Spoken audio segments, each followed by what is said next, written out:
Welcome, everybody. Welcome to another episode of the Family Law Insider Podcast. I'm your host, Wendy Hernandez, and today we are talking about being a bitch, a babe in total control of herself.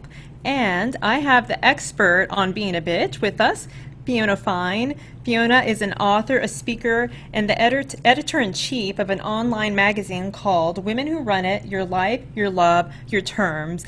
And Fiona has lots of other irons in the fire, which she's going to talk to us about. But today we're talking about getting in control of your life and dating and divorce. So welcome, Fiona, and thank you so much for joining us. It's a pleasure. It really is. I'm thrilled to be able to talk to people about sort of the journeys that we all go on. Well, Fiona, let me ask you this. Have you always been a bitch? Oh, probably. I come from very bright, intelligent parents, well-educated. I followed in my father's footsteps of engineering. So I've always been very male kind of oriented, goal-oriented. So, yeah, the world would have called me a little B.I.T.C.H. And, you know, for 30 years in a man's world of engineering, then IT, and then ultimately in what I affectionately call the ball-busting world of corporate recruiting, yeah, I heard that word bitch a lot.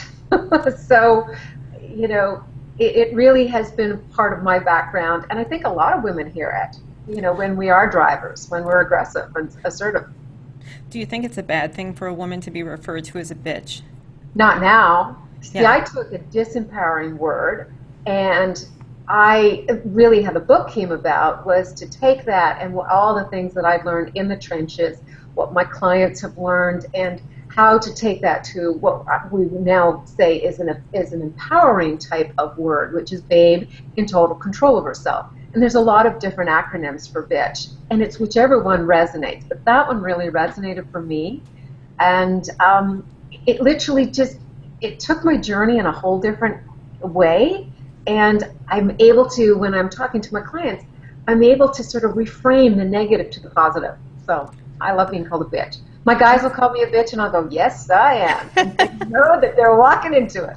Yes, I really love the way that you have reframed it. And you referred to the book. Can you just tell people a little bit about the book and when it was released? It was originally released last fall. I launched it in LA last summer. It's being re-released.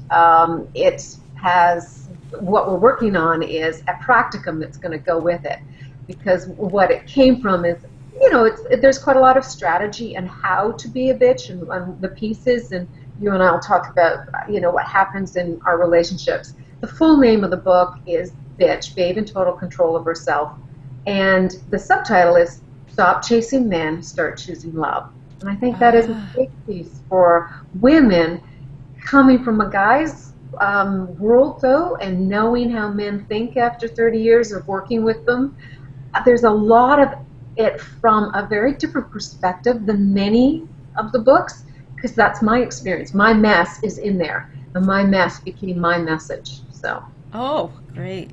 You know, and so I'd love if you could share just a little bit about your journey, you know, through relationships and how, you know, being a lowercase bitch evolved into becoming an uppercase bitch, B.I.T.C.H, and Yeah. what, you know, how the relationships you had, the marriages you had impacted that. Well, one of the pieces of being a capital B.I.T.C.H is really that there's at least three major areas of our lives as women that, you know, if it's a three-legged stool, quite often as strong, successful women, we've got one of the pieces, and quite often it's our career or our work that is, quote, under control. However, there's usually at least one tiny leg of the stool that is really causing us to be very precarious. And it is either our health or it is our personal relationships. So if the three-legged stool is work, career, health, vitality, and or personal relationships, love, there's usually one that's really, really good and strong, and then there's two that are a bit wobbly. That was classic me. Okay, so I got married for the first time to a perfect stranger that I took to Italy, because I had 2 free business class tickets to Italy back in 1989. I had nobody to go with. I wanted to travel with somebody. I put it out there among my friends that the first person who clears their schedule gets this free ticket. And it was virtually a perfect stranger that I met at a party. There was obviously starting to be some chemistry. And within 6 months, he proposed. And I honestly, all I could say, Wendy, is, oh shit, 13 times. I couldn't say yes. I said, why do you want to marry me? He says, and I really think that looking back, it was just the right time for him. And he said, don't you love me? And I said, I do. But I did not know something about myself then, that there's a difference loving a person and being in love with them. And I didn't follow my gut. Within not even 2 years, we were divorced because he realized he'd made a mistake. My health had been very not great because of car accidents to that point anyways. So I shut down. I literally slammed shut sexually and lost all my vitality, and I was celibate for 5 years. Oh my goodness. I worked beautifully. I was a machine. I could make money and everything, but my health sucked, and I had no personal relationships. I then came out cautiously. I first started dating an alcoholic, and I'd never had any experience with that. So that was a little bit of an eye-opener. I kept my ground, and then I went into a 10-year relationship with a man who really, I don't point fingers, yet it just sealed my fate in being able to, I was so determined to make it long-term this time that I literally gave up my health. Once again, I gave up, I gave up my libido, everything shut down.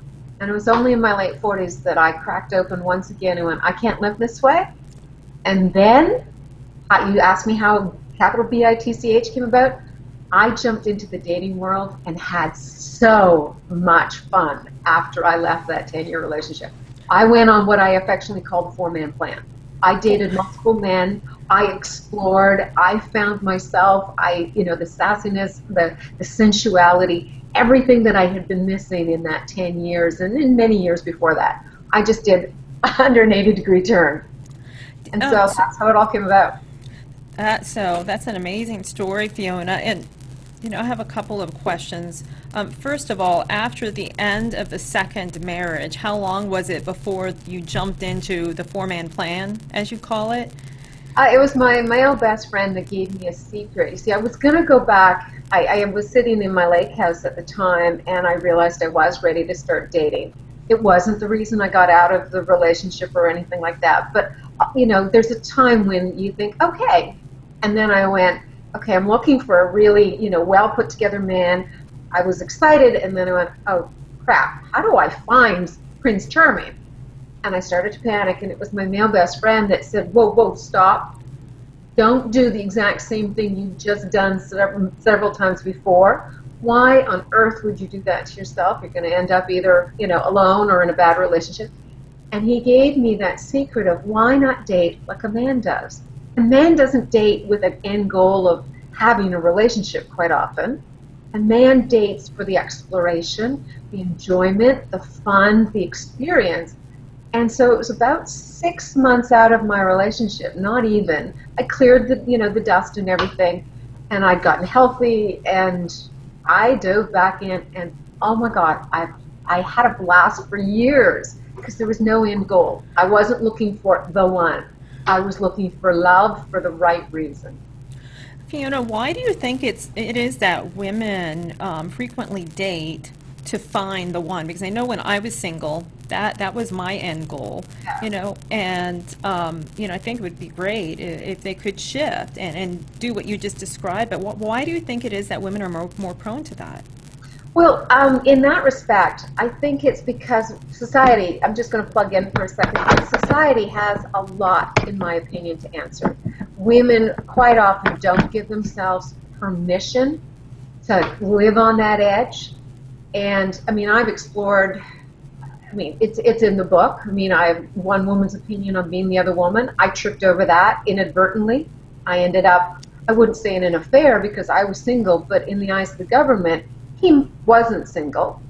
Yeah. And I dealt with it all. But as women, we really haven't given ourselves permission to really be our best selves for ourselves. We're so busy, looking out at the world, either blaming the world and wagging fingers where there's three fingers pointing back at us, or we're so busy taking care of everybody else, we're not putting on our own oxygen mask. So permission is a huge, huge piece of what I see for all of us, myself included. I finally just, that one little secret that he gave me, I went, oh my God, why can't I do this? And, I self-actualized it. And I love my life. So when you say you self-actualize, can you explain to the listeners exactly what you're talking about there? Okay. It is huge amounts of self-awareness. Really, it doesn't come, it comes simply, not necessarily easily. I have to really tap into my radar. I tell any client that I'm working with, because we do date coaching, I am a huge fan of online dating, huge, because honestly, I like being able to cut through things, and I pay attention to my radar, and I just have that ability to help other people also to go, this is what's really coming across. But to jump into something knowing that really there's not much, if I'm paying attention to my radar, and I'm not goal-oriented that he has to be the one. And I speak to a lot of women that are like, well, I dated him 5 times and I knew he wasn't the one. I said, were you having fun? Yeah, but he wasn't the one. And I'm like, wow, but you were having fun, and maybe the one was still going to show up. Now you're cranky and alone. So it's reframing it a lot to say, how do I give myself the permission? Who do I have to hang around with? I hear women that unfortunately get blamed when somebody in their lives says, oh my God, you can't date multiple men. I'm thinking of one person who said, I kissed 2 men in the same day, and it was awesome because I kissed 2 men, I knew which one I liked better. Whereas if I had only kissed the one, all sorts of things might have turned out differently. But I got to it and I went, what's wrong with kissing 2 men in one day? Okay, so that's awesome. So it sounds like to me you just said giving yourself permission as a woman to expand and open up, is that the first step? It's definitely the first step. Okay. Having that confidence. I think that confidence comes down to a couple of pieces. Everybody says just have confidence. Well, practice is having confidence it's a muscle. You just exercise it over and over again like anything else. But there is a self-discipline to doing that. They always teasingly say, just hit the mat. Just get your running shoes on if you think you want to get in better shape. Don't think about where you're going to go running. Just get them on and start moving. Just hit the mat is an expression in yoga. Yes. And so there has to be some self-discipline. We're going to screw up. The number of times I screwed up was actually hilarious because I had no practice, right? I was completely shut down, and I was starting to 1 degree try and turn up the heat and tap in. So the other thing is the permission, giving ourselves the permission to screw it up and to try and laugh. And I constantly hear from women going, okay, but if it's not working out, how do I learn to laugh about it? Again, we have to practice. We have to find 3 things about them that did work in the first date, say, as opposed to the 10 things that didn't work. And then it just starts to crank up. And I mean, there's always the slip back, and then you just turn the dial up. I have a favorite expression to any man that'll listen to me. Never let your woman go cold, because we're rheostats. If we're hanging here, we're impossible to get to hot and juicy over here. So you have to keep us in this dial. Totally. So, I see with powerful women, including myself, I have my own business. I've had it for 15 years. And I am so focused on the day-to-day, delegating and just being in the business that oftentimes it's hard for me to reconnect with that fiery, passionate, feminine part of myself once it's time to go home. Do you see that in your coaching with clients? Yes. What you and I are affectionately called alpha women. We're drivers. We are the little bitch to a lot of people who think, okay, we're running over them. So my encouragement to all of us is we need to reconnect during the day. A woman's orgasm starts between her ears. So what can you as an individual, what can other women do during their day to really take that time and calendarize it if we have to say, I need to breathe. I need to do something completely for myself that is not for somebody else, so that I am keeping that rheostat up in the warm stage. Because then your guy has a hope, if he's a good guy, to be able to give you that notch and to what I have as affectionately called queen rules. You need to know in your own world, in your own life for you, what gives you pleasure. And pleasure has become a dirty word for so many of us women, alpha women. We just haven't given ourselves permission to have pleasure. And it doesn't have to be sexual pleasure. It can be non-sexual. Right, and I can relate to that in terms of I feel guilty. I feel guilty because there's always work to be done, and when there's not work to be done, then there's a husband and a 3-year-old at home to deal with, and not to deal with. I mean, I love them and I want to deal with them, but going out to get a massage feels wrong. Yeah, we said exactly. And yet it's critical because, as you know, you're not going to be an amazing anything to anybody if you're cranky.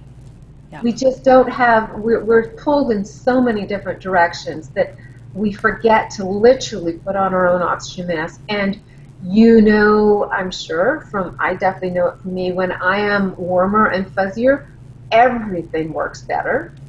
The people around me want to help me more and support me more, and my partner may say, hey, what can I do to take care of the 3-year-old type of thing. Whereas if I'm pointing fingers and I'm doing the blame and everything like that,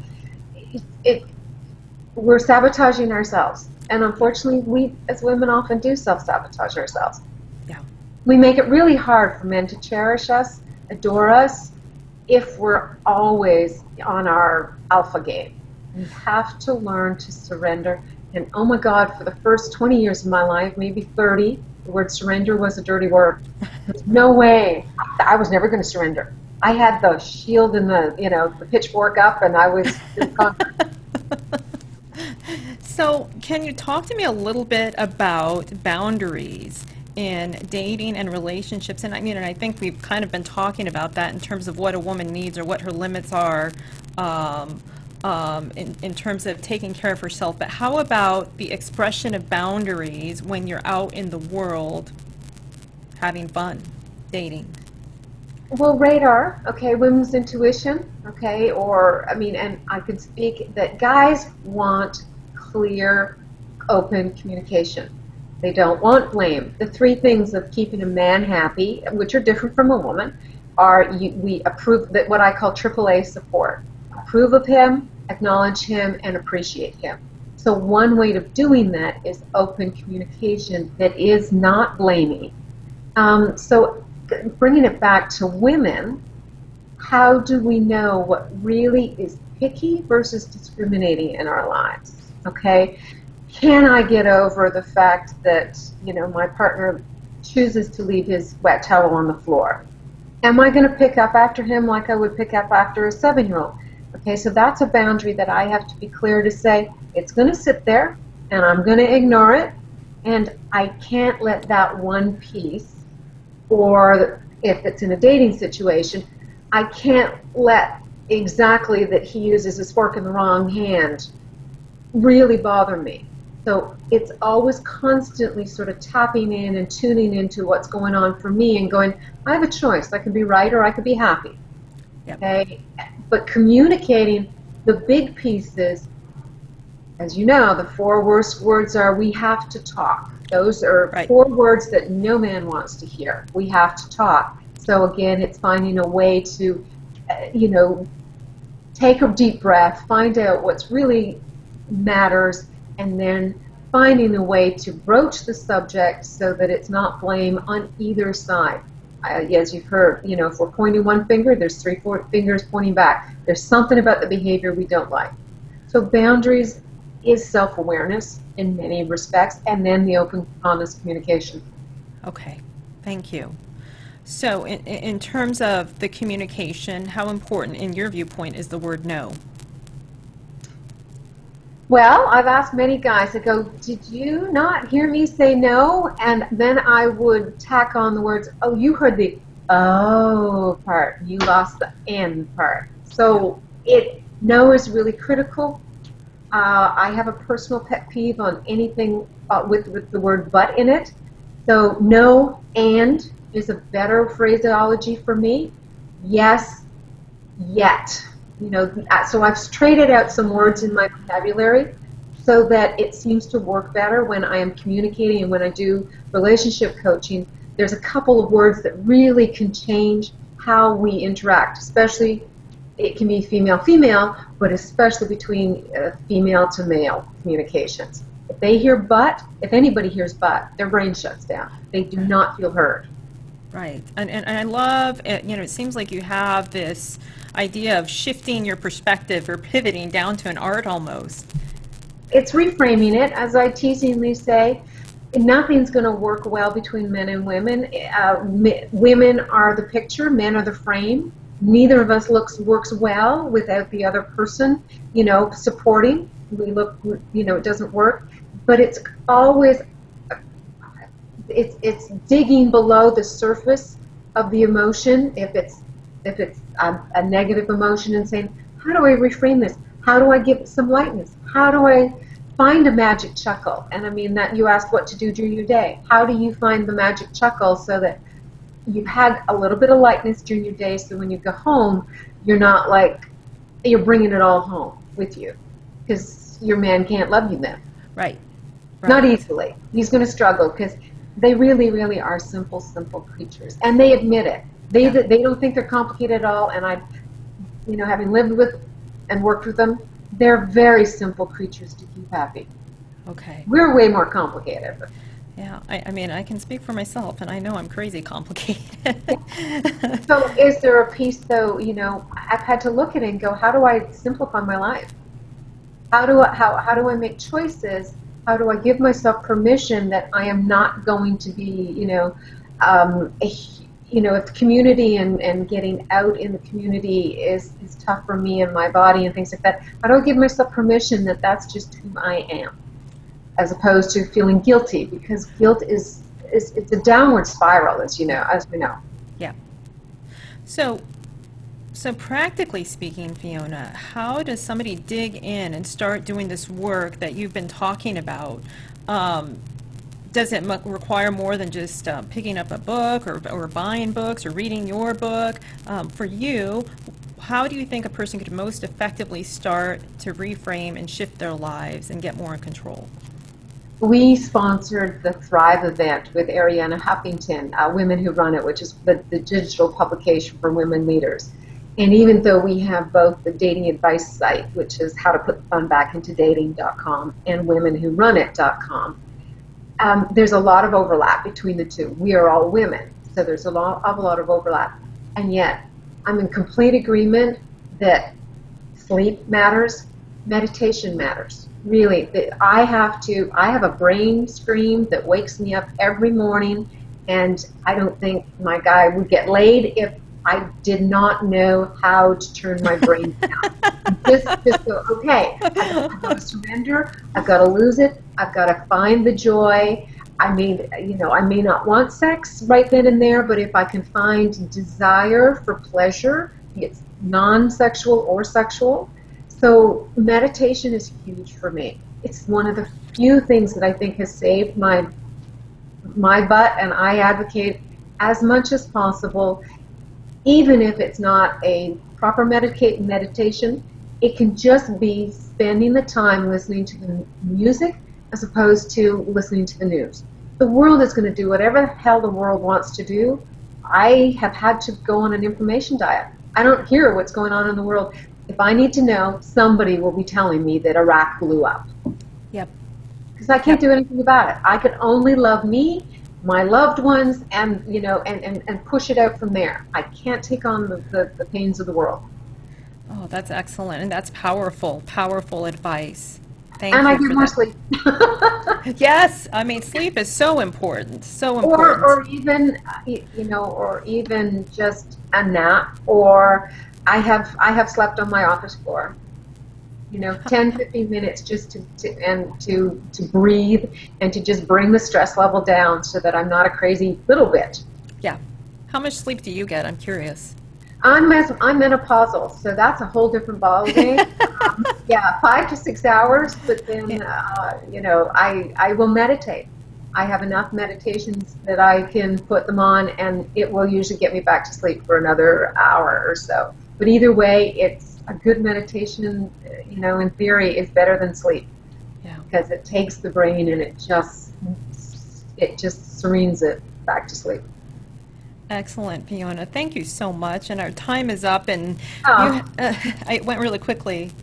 And you had referred to a couple of the websites just a few minutes ago. Is there any other way where people can find you? And I'll link to these in the show notes when the podcast is released. well, getting a copy of the book is simple at the moment. We've given it in a digital format, so it is www.babeintotalcontrolofherself.com. And that will get people into the community of the dating side of things and the relationship side of things, which is how to put fun back into dating. I'm on Twitter, which is at Fiona_Fine. Not hard to find. If you Google me or any of the sites, we're pretty high up there, so we're simple to find. But the book is actually, we left a digital copy out for people. So Excellent. really Well, want men and women, men to call me up and go, oh my God, I need a copy of this book for my wife. I'm like, okay, she's not broken. so for all the guys out there listening, check it out for that lady in your life and for yourself. It might give you some insight, right? If you're a guy, into the brain. Yes, a lot of people give me the feedback on, there was, this one piece that just got my brain going in a different way. Cool. Well, thank you so much. And everybody out there listening, that's going to do it for this episode of the Family Law Insider podcast. Check Fiona Fine out. She has great things to say. And we'll see you next time. Thanks, Thank you. Fiona. Thank you. Thanks.